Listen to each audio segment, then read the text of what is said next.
Welcome back, everybody. We're at the halfway mark with a lot of games left in store. Demon has joined me, and we're speaking with Yellow Star from Fnatic after that win.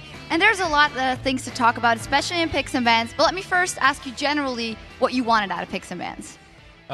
Basically, we knew that overall what they were willing to play. So I pretty much predict that they will pick Elise and Thresh. So I have something prepared in my mind, and that's why I picked this champion. And speaking of picks and bans, actually, I could see it was mainly you and Soaz discussing. Who is it that actually decides the team comps? We mostly think in our team, it doesn't mind who. We just say, I will tell them they will play this champion, this champion, this champion. And you can decide whatever you want to play and what's the best against them. Right. And this is how it works. Then elaborate a little bit, because there were some strange picks and counter picks. I'm thinking about a Malphite Jax matchup. What was the thought process behind that? Jax is a really strong champion 1v1. What we basically wanted to do is some tank that can deal against him and that can be useful in team fights. And it was a perfect champion. So Soaz decided really well. So often we do see the first pick as the AP mid. You're one of the few teams that actually does it, but it worked to great success this time around getting that LeBlanc. Were you surprised to see the Karthus coming out at the end there? Actually, yes. We expected him to play Ziggs, but it's kind of a similar champion. He's going to lose against LeBlanc, but if he plays safe, he's going to be really safe endgame, and he's going to deal a lot of damage. So it's a similar champion. Did you get some cold sweats? Because Froggen did really good with Karthus with you guys last time. We were like, oh no, that one again. Well, we didn't do the same mistake.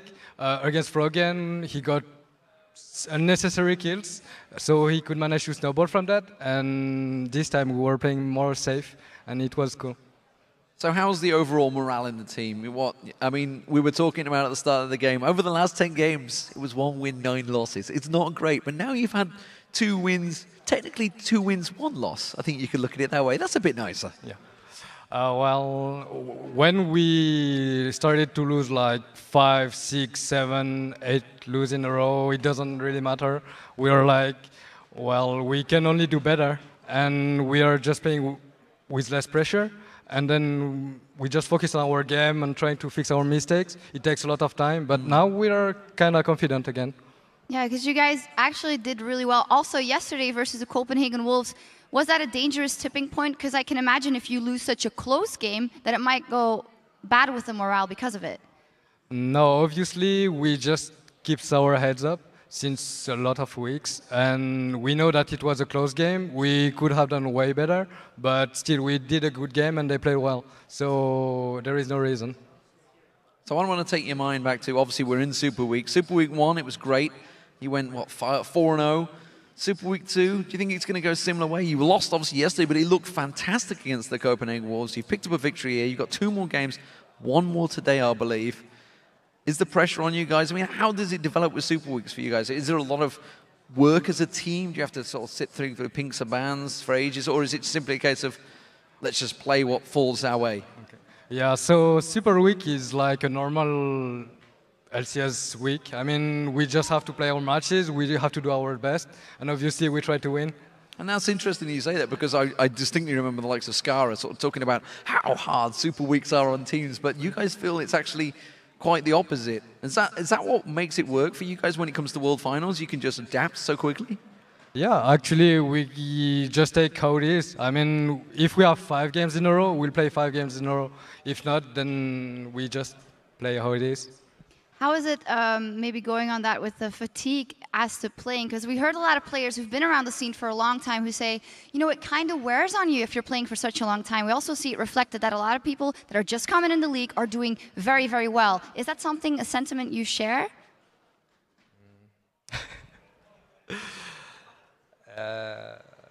Tell us maybe a little bit about your experience of your career that you've been going for a long time. Do you sometimes find it hard to motivate yourself in going? I don't know, it's always feel really cool to play, and when you want to play, you always want to win, you're always at the top, so it's what keeps you motivated. What we really want to know is, does it feel like a job? Because everyone out there watching is thinking, he's a pro gamer for a job. That's his job, and you guys literally get to play a game all day long. Of course, actually, what's good is like times really goes fast because you do what you like, you do what you love, and if you're really dedicated, of course, you will put a lot of efforts in, and if you really want to win, then you will succeed one day.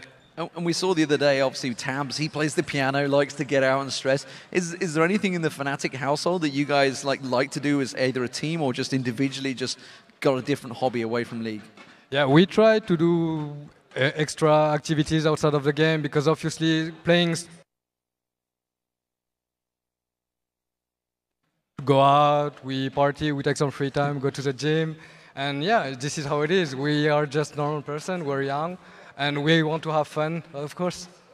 Something else I would like to ask you about is the way you guys train. I was thinking about the NA scene where you have TSM that has a very close relationship with practicing with C9. Do you have a similar team that you share that relationship with, or certain players that you count on for talking about the game or specifically?